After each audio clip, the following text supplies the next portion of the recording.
Hi, friends. I am Roshan. Welcome to Roshan Academy. 30 days spoken English in Tamil, day 3. The present perfect tense. உதாரணமாக I have eaten. நான் சாப்பிட்டு விட்டேன். The present perfect tense. The present perfect tense is used to express an action which was completed at some time before the present.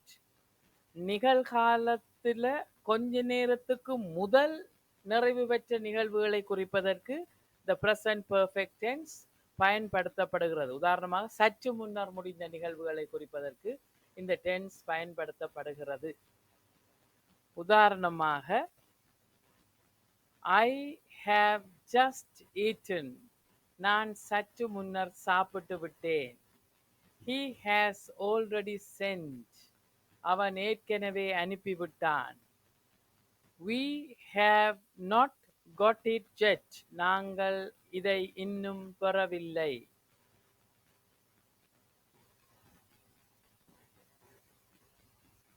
இதனுடைய positive வசனங்களை பார்ப்போம். ப்ளூரலோட நாங்கள் present பெர்ஃபெக்டை பயன்படுத்த ஹேவ பாவிப்போம். I have eaten. நான் சாப்பிட்டு விட்டேன். We have eaten. நாங்கள் சாப்பிட்டு விட்டோம். You have eaten. நீங்கள் சாப்பிட்டு விட்டீங்க. They have eaten. அவர்கள் சாப்பிட்டு விட்டனர். தொடர்ந்து நெகட்டிவ் ஃபார்மை அவதானிப்போம். I have not eaten. நான் சாப்பிட்டு விடவில்லை. We have not eaten. நாங்கள் சாப்பிட்டு விடவில்லை. You have not eaten. நீங்க சாப்பிட்டு விடவில்லை. They have not eaten. அவர்கள் சாப்பிட்டு விடவில்லை. தொடர்ந்து have I eaten interrogative form-ஐ அவதானிப்போம். Have I eaten? நான் சாப்பிட்டு விட்டேனா? Have we eaten? நாங்கள் சாப்பிட்டு விட்டோமா? Have you eaten? நீங்கள் சாப்பிட்டு விட்டீங்களா? Have they eaten? அவர்கள் சாப்பிட்டு விட்டனரா? தொடர்ந்து ஒருமை வடிவங்களை கவனிப்போம். present perfect tenseல ஒருமைக்கு has a பாவிப்போம். He has eaten. அவன் சாப்பிட்டு விட்டான். அப்போ வினைச்சொல்ல மூன்றாவது வடிவத்தையும் பாவிக்க வேணும். She has eaten. அவள் சாப்பிட்டு விட்டாள். It has eaten. அது சாப்பிட்டு விட்டது. தொடர்ந்து நெகட்டிவ் வடிவம் he has not eaten. அவர் சாப்பிட்டு விடவில்லை. She has not eaten. அவள் சாப்பிட்டு விடவில்லை.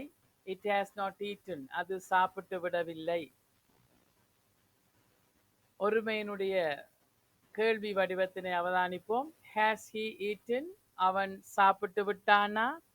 Has she eaten? அவள் சாப்பிட்டு விட்டாளா? Has it eaten? அது சாப்பிட்டு விட்டதா?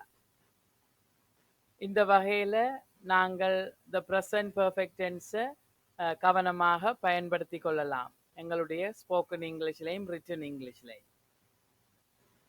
That's all for today. Thank you and see you soon.